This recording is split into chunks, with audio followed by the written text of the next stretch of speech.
नमस्कार साथीहरु, technical सन्देप YouTube च्यानलमा हजुरलाई स्वागत छ र म सन्देप मल्ल। सो गाइज, आज भने म कुरा गर्दै छु Samaung Galaxy F42 5G को बारेमा। यो चाहिँ Samaung Galaxy F41 को चाहिँ सक्सेसर रहेको छ।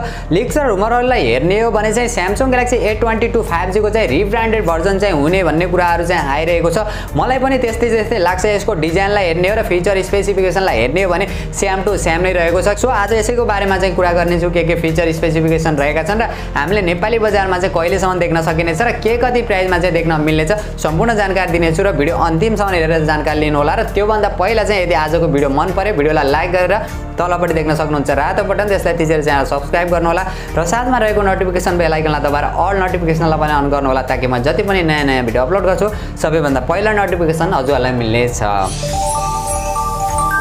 ओके, सो गाइज, अब चाहिँ ढिला नगरी आजको भिडियो सुरु गर्न चाहन्छु र Samaung Galaxy F42 5G को बारेमा कुरा गर्ने हो भने सबैभन्दा पहिला चाहिँ म यसको डिजाइन, डिस्प्ले र बिल्ड क्वालिटीबाट चाहिँ सुरु गर्न चाहन्छु।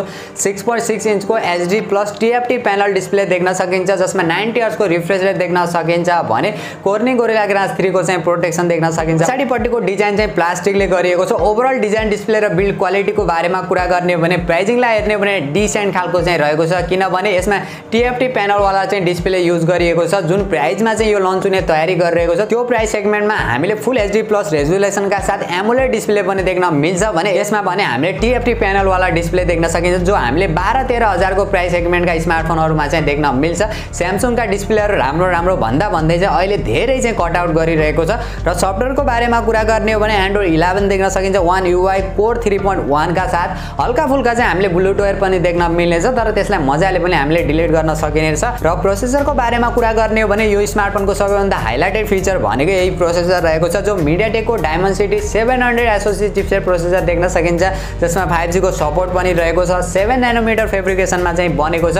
हिटिङ प्रब्लम पनि अलिकति कम चाहिँ हामीले देख्न मिल्नेछ। Mali G57 GPU का साथ देख्न सकिन्छ। ओभरअल यो प्रोसेसरको बारेमा कुरा गर्ने हो भने गेमिङ पनि हामीले राम्रै देख्न सकिन्छ। प्राइसिङलाई हेर्ने हो भने प्रोसेसर भने दामी नै मान्न सकिन्छ। र क्यामेराको बारेमा कुरा गर्ने हो भने पछाडिपट्टि 3वटा क्यामेरा देख्न मिल्दैछ, जो मेन क्यामेरा 48 मेगापिक्सल को primary sensor, second camera 5 megapixel को अल्ट्रा वाइड सेन्सर र थर्ड क्यामेरा चाहिँ 2 मेगापिक्सल को डेप्थ सेन्सर देख्न मिल्दैछ भने यसको अगाडिपट्टिको सेल्फी क्यामेरा भने 8 मेगापिक्सल को देख्न सकिन्छ। ओभरअल क्यामेरा फिचर र क्वालिटीको बारेमा कुरा गर्ने हो भने प्राइसिङलाई हेर्ने हो भने डिसेन्ट खालको चाहिँ रहेको छ। जुन प्राइसमा लन्च हुने तयारी गरिरहेको छ, त्यो प्राइस सेगमेन्टका लागि चाहिँ यो फिचर स्पेसिफिकेसन र यो खालको चाहिँ क्यामेरा चाहिँ त्यस्तो राम्रो चाहिँ मान्न सकिदैन। अब हेरौँ यसलाई अप्टिमाइज चाहिँ कसरी गरिएको छ, त्यसमा चाहिँ भर पर्ने कुराहरु हो। मेगापिक्सल धेरै भएर केही हुँदैन, किनभने त्यसमा कुन सेन्सर युज गरिएको छ र त्यसलाई कसरी अप्टिमाइज गरिएको छ त्यसमा चाहिँ भर पर्ने कुराहरु हो। त्यसैले चाहिँ लन्च पछि यसको बारेमा पनि थाहा भइहाल्छ, त्यति बेला पनि यसको बारेमा चाहिँ कुरा गर्ने छौं। र अरु फिचरहरुको बारेमा कुरा गर्ने हो भने साइड माउन्टेड फिंगरप्रिन्ट सेन्सर देख्न सकिन्छ, फेस अनलक सेन्सर देख्न सकिन्छ, 3.5 mm को हेडफोन ज्याक देख्न सकिन्छ। अरु सेन्सरहरुको बारेमा कुरा गर्ने हो भने प्रोक्सिमिटी सेन्सर देख्न सकिन्छ, गाइरोस्कोप देख्न सकिन्छ। अरु सानातिना फिचर र सेन्सरहरु मजाले देख्न सकिन्छ, तर यसको पछाडीबाट भने हामीले 1080 पिक्सलको भिडियो रेकर्ड गर्न सकिन्छ। यहाँनिर पनि यसलाई डाउनग्रेड चाहिँ गरेको छ। या 2K सम्मको भिडियो रेकर्डको अप्सन दिएको भए चाहिँ अलिकति दामी चाहिँ मान्न सकिन्थ्यो। ब्याट्रीको बारेमा कुरा गर्ने हो भने 5000 mAh को ब्याट्री देख्न सकिन्छ, 15 वाट को charger USB type C port देख्न सकिन्छ।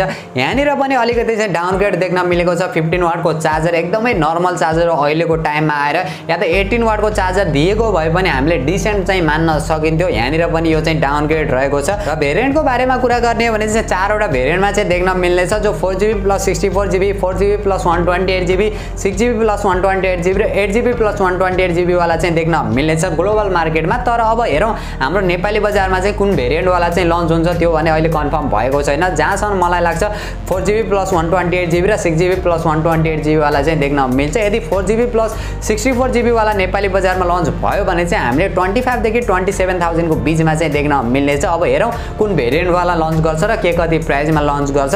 अब हजुरहरुलाई लागिरहेको होला यो स्मार्टफोन कहिलेसम्म नेपाली बजारमा लन्च हुन्छ भनेर। अगस्त देखि सेप्टेम्बर महिनाको बीचमा चाहिँ हामीले यो स्मार्टफोनलाई नेपाली बजारमा या ग्लोबल मार्केटमा चाहिँ देख्न मिल्नेछ। सो गाइस, यही थियो Samaung Galaxy F42 5G को ओभरअल डिजाइन, फिचर र स्पेसिफिकेसन। र मेरो पर्सनल ओपिनियनको बारेमा कुरा गर्ने हो भने यदि यही फिचर स्पेसिफिकेसनका साथ अन्डर 20K मा नेपाली बजारमा लन्च भएको भए चाहिँ एकदमै बबाल मान्न सकिन्थ्यो। तर जुन प्राइसको एक्सपेक्ट गरेका छौं र लिक्स र रुमरहरुलाई हेर्ने हो भने चाहिँ त्यतिमा चाहिँ लन्च हुन्छ जस्तो चाहिँ मलाई लाग्दैन। अन्डर 25000 मा चाहिँ हुन सक्ने चाहिँ सम्भावना चाहिँ रहेको छ। अब कुन भेरिएन्टवाला लन्च हुन्छ त्यसमा चाहिँ भर पर्छ। स्यामसङले चाहिँ अहिले 5G को नाममा चाहिँ धेरै फिचर स्पेसिफिकेसनलाई चाहिँ कट आउट गरिरहेको छ। यो कुरा चाहिँ मलाई कति पनि चित्त बुझेको छैन। हजुरहरूलाई के कस्तो लागेको छ त्यो भने कमेन्ट गर्नु होला। र आजको भिडियो मन पर्यो भिडियोलाई लाइक गरेर तलपट्टि देख्न सक्नुहुन्छ रातो बटन, त्यसलाई थिचेर च्यानल सब्स्क्राइब गर्नु होला र साथमा रहेको नोटिफिकेसन बेल आइकनलाई दबाएर अल नोटिफिकेसनलाई पनि अन गर्नु होला ताकि जति पनि नयाँ भिडियो अपलोड गर्छु सबैभन्दा पहिला नोटिफिकेसन हजुरहरूलाई मिल्नेछ।